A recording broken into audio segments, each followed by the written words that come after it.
agriculture and environmental protection. In recent months, Ghana has made major strides strengthening regulations, improving surveillance, and winning public confidence in how biotechnology and GMOs are managed. But what exactly is the state of biosafety in our country? How safe are we? And what systems are in place to protect citizens while supporting scientific innovation? You're joined in the studio by a biosafety officer at the National Biosafety Authority, Mr. Leaford Ritzburg, to look at some of these issues. So, good afternoon. Welcome. Good afternoon. So first tell us, how prepared is Ghana to regulate modern biosafety? Thank you for the question. My name again is Leaford Ritzburg. I work with the National Biosafety Authority as a biosafety officer. So in preparedness for regulating biosafety, Ghana has developed the Ghana Biosafety Act 2011 and the supporting legislation, Biosafety Act Regulation, Management of Biotechnology Regulation 2019, that supports the implementation and the mandate of the Biosafety Authority to regulate GMOs. So per that act and the LI, we are mandated to ensure the safe development, transfer, handling and use of genetically modified organisms that may have an adverse effect on the environment, on human health. So by that you mean that we are prepared? We are prepared. But then what is the state of biosafety in Ghana? The state of biosafety in Ghana. Yeah. Okay. So currently, as I mentioned before, the Biosafety Act was developed in 2011, and in 2015, the National Biosafety Authority was established. So from 2015 to now, the Biosafety Authority has been working with the Biosafety Act to ensure that humans and animals and the environment are safe from genetically modified organisms that may have an adverse effect on humans, the environment, and on animals also.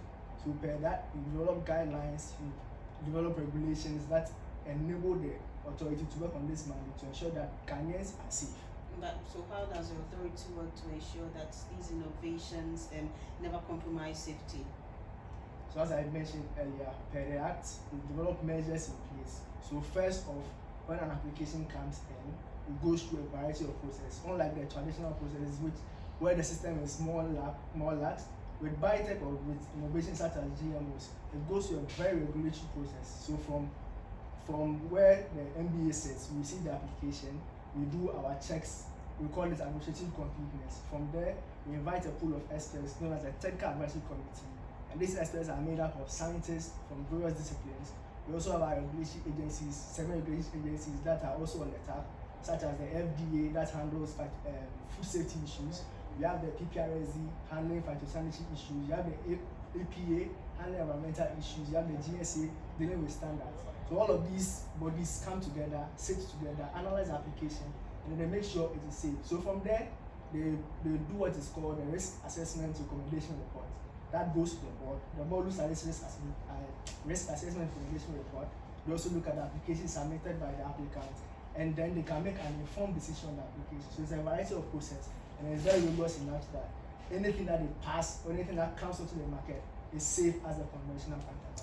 Like you mentioned, these are very rigorous processes, but can we say that what we have here is of international standard? Yes, of international standard. So as I mentioned before, the act didn't just come up by itself.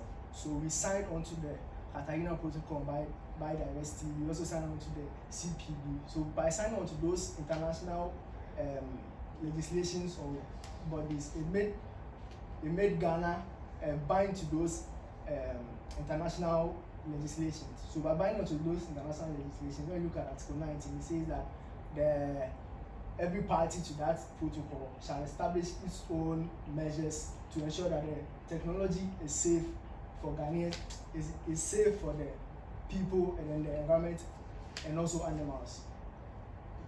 But with climate change and low crop productivity affecting farmers, how does a strengthened biosafety framework help Ghana to adopt beneficial innovations?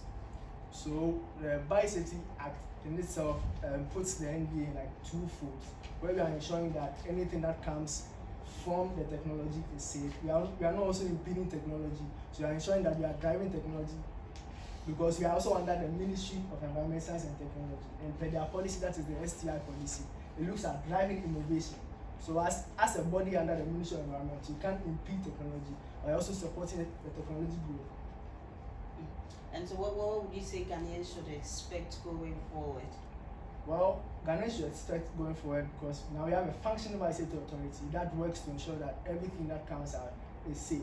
We've also developed guidelines that we are working with. We don't work in isolation, meaning that we also work with the several regulatory agencies. We work with FDA, we work with GSA, we work with EPA, we work with PPRSD.